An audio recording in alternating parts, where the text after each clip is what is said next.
Good morning. Welcome to our weekly professional insights where we feature different financial professionals to help you, the viewer, see how our coordinated financial team can turn your financial plans from good to great. And our mission with these calls, you guys, is to spotlight the synergy between financial professionals and how it amplifies your path to success. And this morning, we're talking to Kirk, partner and COO of DCI Solutions, about cash flow. But here's the kicker. We're not going to talk about cash flow in the sense of selling more or more revenue. We're actually going to talk about cash flow in the sense of your business leaking cash flow and how it's affecting your business. But before we jump into that, hit that subscribe button, that notification bell. Don't miss an episode. And share this video with anyone that you know who could use a financial boost in their business. So Kirk, good morning. How are you? Doing great. How are you doing today? I'm doing awesome. Chance to be here. Yeah, this is going to be great. So we talk a lot about cash flow with CPAs and attorneys and all these other financial professionals, but in your sense and with you working with clients, Kirk, can you explain why cash flow is so critical for businesses of all sizes and industries? Right. We're looking for, Michael, the business owner, CEO, could be anywhere from a couple dozen to several thousand employees, who is trying to make money without spending money. There's the common phrase, you got to spend money to make money, which means you have to expose yourself to risk to have any reward. Or they'll say no pain, no gain, no investment, no ROI. We're coming at it and saying, look, we need to have a solution that doesn't require upfront cost, upfront pain, upfront investment, or obligation, simply money on the desk. There's too many other things that are worthwhile that require investment. This one isn't going to require investment of money per se, but it will require the investment of focused attention. And so a business owner who's trying to leverage a large amount of money from a small amount of attention will be attracted to this kind of message and ultimately see his cash flow and profit increase by, we target $1,000 to $4,000 times the employee headcount. So how does that work? So when we talk about cash flow, right? I mentioned it in the preamble, right? There's cash flow, revenue, and that's what everybody drives. Like there's no shortage of information, Kirk, on how to make money. Sure. The challenge that I have with that is, in the conversations that I want to start, is there's one thing to make money. There's one thing, the other completely separate, to keep money. Right. But there are expenses within a business that business owners just cut checks for, or their bookkeeper just pays the bill. Sure. But they never know what that is. And it's those little things where they leak money. Is that where you guys come in? Yeah. If I can give an analogy for people that are into sports, motorsports and aqua sports. In motorsports, there's a company called Lotus. They have a great expression. Some of your listeners know what the expression was from Ian Chapman, which was add lightness. Okay. See, the Lotus cars wouldn't compete on having a bigger, heavier engine. They left that to the Corvettes of the world. They said, let's add lightness so we can handle better in the turns and win races where other cars are overshooting. The America's Cup recently broke through with some innovations in their hull design, becoming catamarans. And those catamarans could cut through the water much quicker, not because they used bigger sails or bigger engines, but because they had less resistance through the water. So costs are essential, but there's a point at which all essential costs become parasitic, and people never see the barnacles on the boat because they're below the waterline and they're busy getting the sails up and they're making sure everyone's manning their stations. So when the world is obsessed with horsepower and bigger sails, great, let that happen. Our clients have a much lower friction cutting through the water or going through the turn. And that means taking costs that are essential and removing all the parasitic that is invisible to the untrained or undatabased eye. So what are some of those parasitic draws, right? What are some of those things that are preventing the business from moving as efficient as possible? I'll tell you just 2-3 stories to give you a hint. We once met with the largest automotive detail dealer in the United States. And we said, look, in certain states, you're paying sales tax on gasoline going into the cars. He said, yeah, so what? Well, then you sell the car full of with a full tank of gas at the register. He said, yeah, so what? Well, you've had a double taxation event because the gas, like the windshield wipers, is part of the car. You don't pay tax on the windshield wipers, so why are you paying tax on the gasoline at the service station 20 minutes before you sell it? He said, I never thought about that. Hmm. He's looking at a 7-figure annual gain just on getting back his overtaxed full tank gas money that was sales taxed at all these locations nationwide. So they don't see it. And he's the VP of tax. Someone says, well, I got a VP of tax, I got a CPA, I've got Deloitte. They know that. Actually, they may know it, usually don't. And if they know it, they don't know how to execute it. And if they execute it, they don't know how to execute it to 100% precision. So this is how money in large, complex organizations, by the way, you become large once you get more than 24 people. Interesting. Once you get over 24 people, you are now large enough to be losing $24,000, $54,000, $104,000 per year. And we have many clients that we can prove that out with. So how do you convey this, and how often should somebody audit these expenses? And I'm not talking like audited financials, right? Because in the industry, they talk about audited financials when you want to go get a loan or go get, I'm talking about auditing your cost of your 401k, your health care, your phone bill. Right. How often should they be auditing these expenses to manage this cash flow? Never and always. Okay. Explain that. Let's talk about that. Hey, Kirk, how do I do this? How do I become a Formula F1 racer like Emerson Fittipaldi in the 70s? Answer, you don't. Don't even get in the car. You're only going to ruin a multi-million-dollar machine. Okay. Your job is to run your company. Now, if you said, should I have a driver in the car? Yes, you should have you pick your favorite F1 driver, right? But Kirk, people, okay, let's take that analogy. Most business owners think their CPA is that driver, Correct. And they're not. Exactly. So how do you get over that paradigm shift? I'll give another example. When a client built a large building, they did cost segregation, which some of your listeners are familiar with. I came back to the owner of the company on his multi-million-dollar building, and I said, the good news is this: we audited the depreciation schedules your CPA prepared. And the good news is he got it 98% right. Are you happy, Mr. Owner? Yeah, I'd be happy. Good.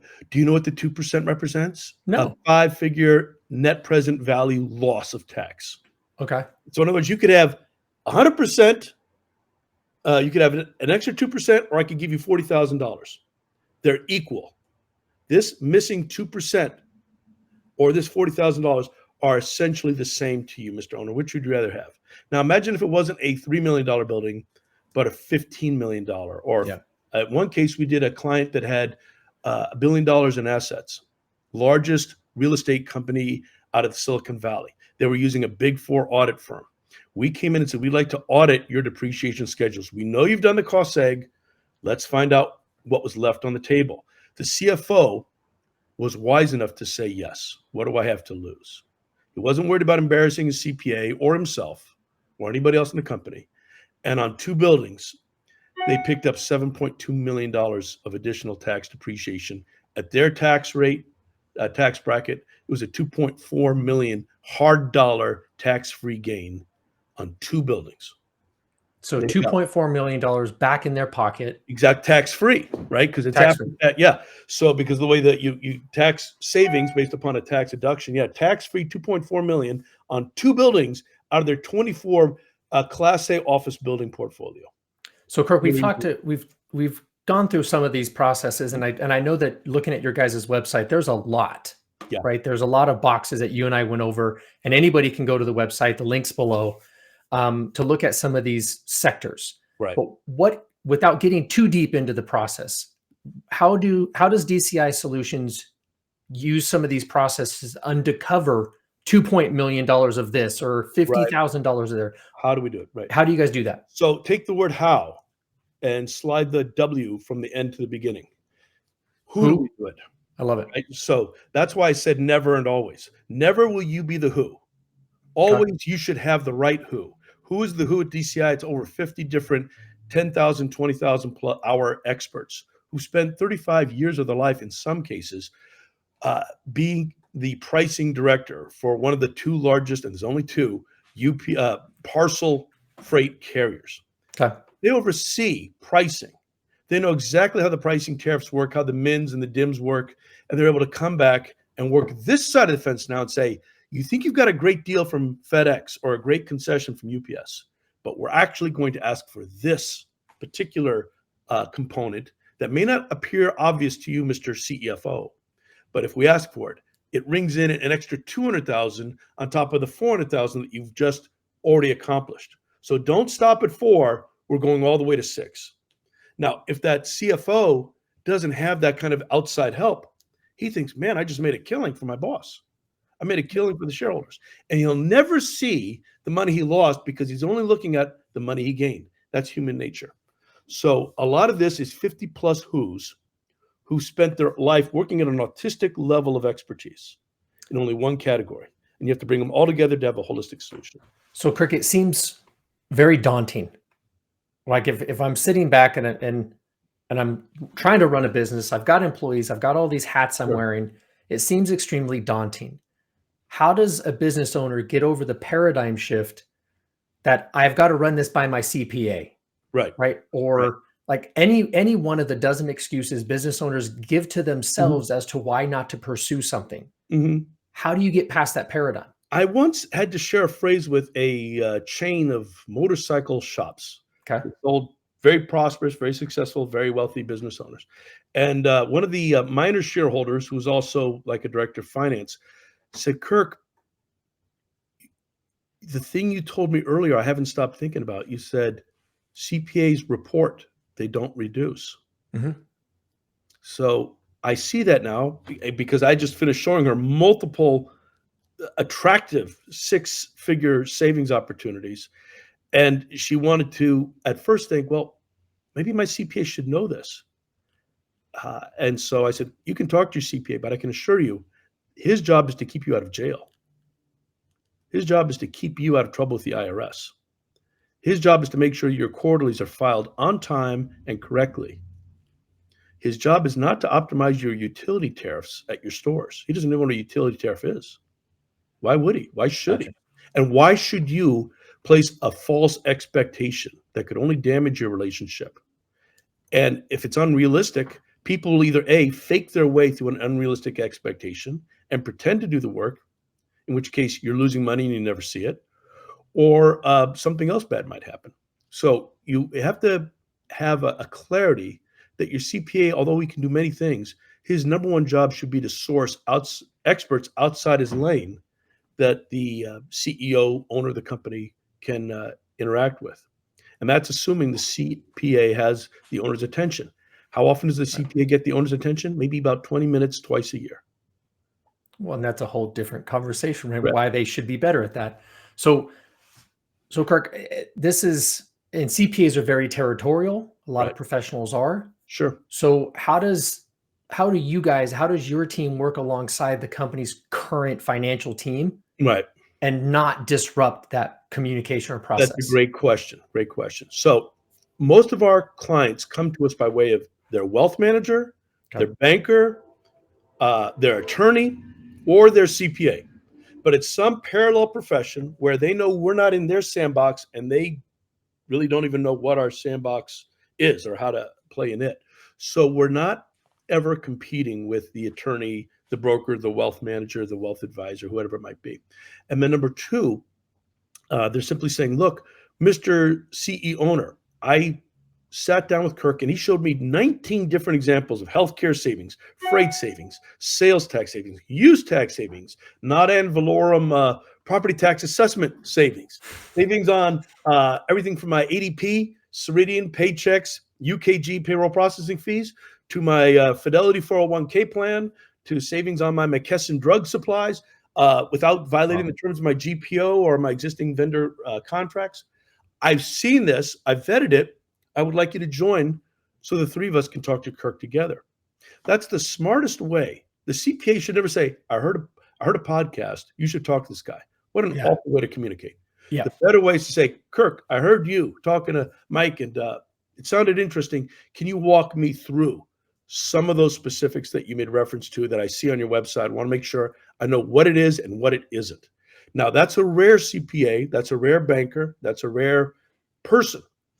but we're looking to work with people who are in the top of their game. And if you're in the top 1%, that will make you a rare person. I love it. And Kirk, look, I know that there's a lot of topics that we can go down. I want to be cognizant of your time. We want to keep these as digestible as possible. We want to thank you for being here. We'll get you back on again. We'll kind of drill down to some of these other individual topics. But please, for you guys watching, if you have any questions, please leave them in the comments. Happy to make an introduction. Kirk's links below. However you need to, whatever you need to do your due diligence, to get in front of Kirk, to get this information, please let us know. We're happy to get that to you. But other than that, Kirk, thank you so much for the time this morning. We do appreciate it. We'll get you back on, but have a fantastic day. Thank you, Michael.